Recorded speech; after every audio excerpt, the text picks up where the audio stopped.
Do you want to make $100,000 a year with only a high school diploma? Well, listen closely, because I may have just the job for you. But it does have its pros and cons. Let's find out if you can be a truck driver. And hey all, I'm Tom the Racing Joker, and welcome to another episode of Car Topics Explained.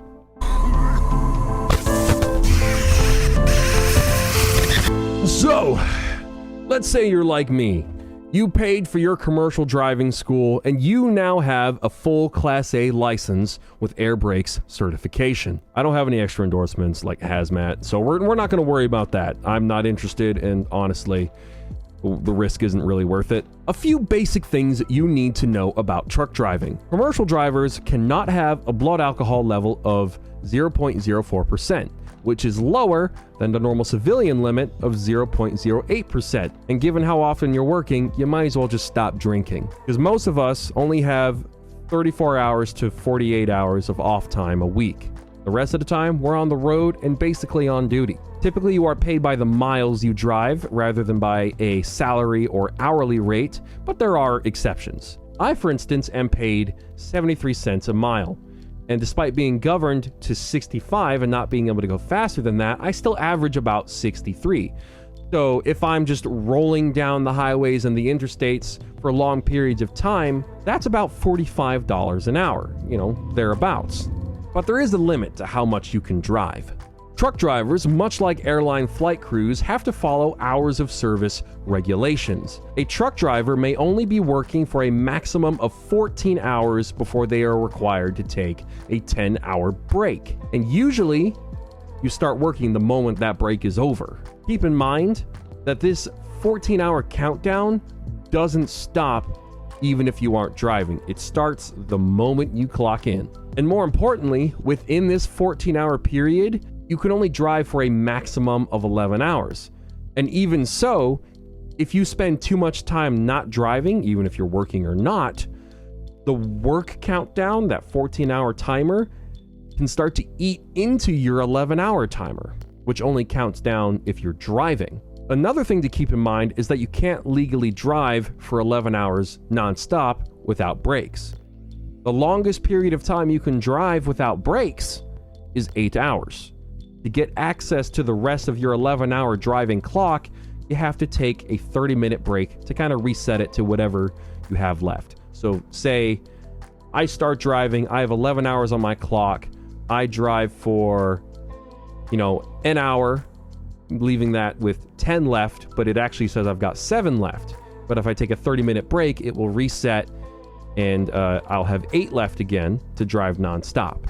I guess a much easier example to comprehend would be, let's say you drive for 8 hours straight, somehow, just to the line. I wouldn't recommend this. This is a bad idea. Let's say you drive 8 hours straight and you stop and you take a 30-minute break.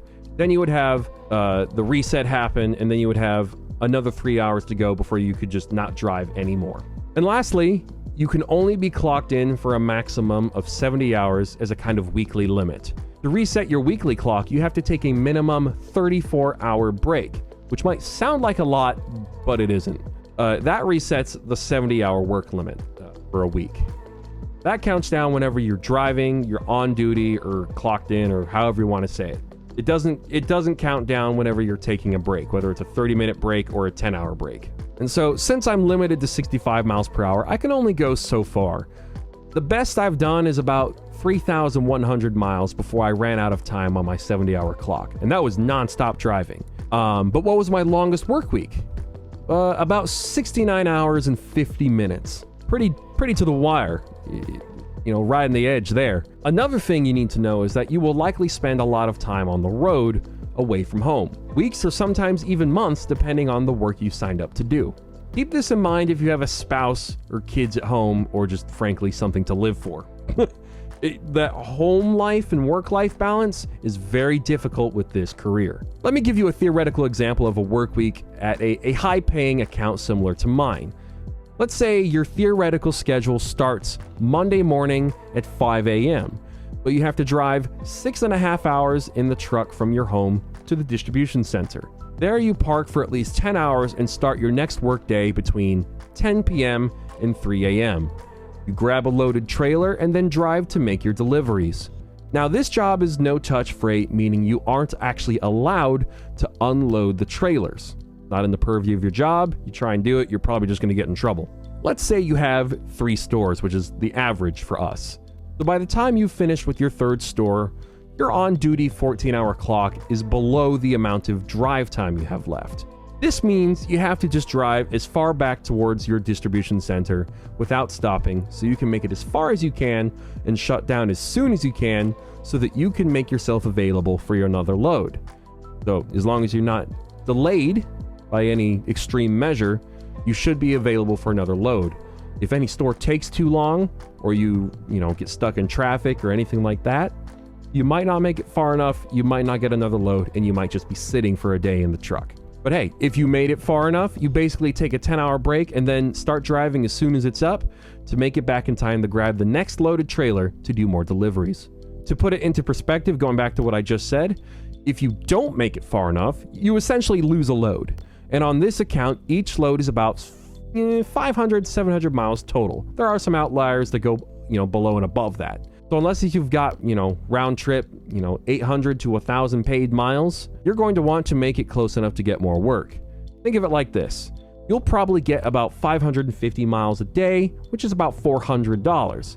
If you miss out on a load for the next day, then your check will be $400 smaller. Not to mention, you'll be sitting in the truck for about, 30 hours doing absolutely nothing, waiting for the next available load, waiting for, the next chance at work. But let's say you've done a full week and now it's time to go home. So you get given a trailer that takes you to your hometown. You do your deliveries, you park, and then you make it to your home by about noon on Saturday. Then your 34-hour break reset starts, but since you aren't too far away, they let you stay home until 5 in the morning on Monday to do it all over again. Here are the pros. The pay is great. If you can manage your sleep and your energy and are a safe driver with a clean record, the driving is easy. That's not the hard part. You got to be safe with a 50-foot trailer and be good at backing into tight spaces. You have to be thorough with inspecting your equipment so that, you're not a hazard on the road. You don't want to be taking anything illegal out there. But hey, you can listen to music, podcasts. It's all in all pretty chill, especially the night driving I'm doing. But, don't overlook the cons, okay? You get very little home time. You'll only get to see your kids a maximum, 50 times a year. Because sometimes you're going to get stuck out on the road and you won't be able to go home, and then you're stuck out there for an extra week. You're going to be tired. No matter how well you sleep, you're going to be tired. Your weekly income can fluctuate depending on if there's enough trailers for everyone and you don't get delayed by weather, wrecks, or you breaking down. With a job like the one I've described, you have to really adjust your diet because you just aren't very active. You can't eat snacks. You can't eat sugary drinks. You can't eat a whole bunch of fried stuff. It's obviously, I'm speaking from experience. I was 290 pounds at one point, thanks to me just eating a whole lot and snacking and not doing a whole lot. So I had to cut out a lot of stuff, and now I'm like 230, 220 something. You also have to be able to pass a drug test, which should be obvious.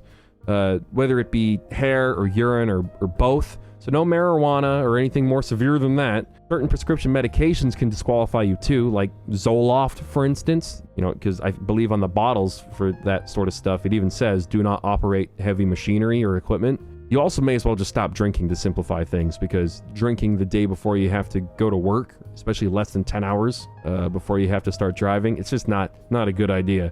Because the day you do that's going to be the day you get pulled over. And like I said before, things are much more strict for truck drivers. Whatever rules you can violate in a passenger vehicle, obviously we can't violate them in a truck, but the punishments are going to be more severe because the standards are higher for us. And another thing, if you get a traffic violation in your personal vehicle off the clock, like a speeding ticket, for instance, it still affects your job.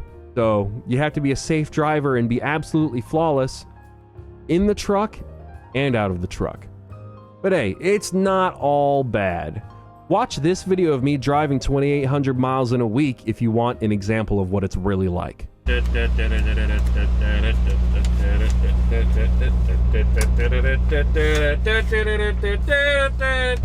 Son of a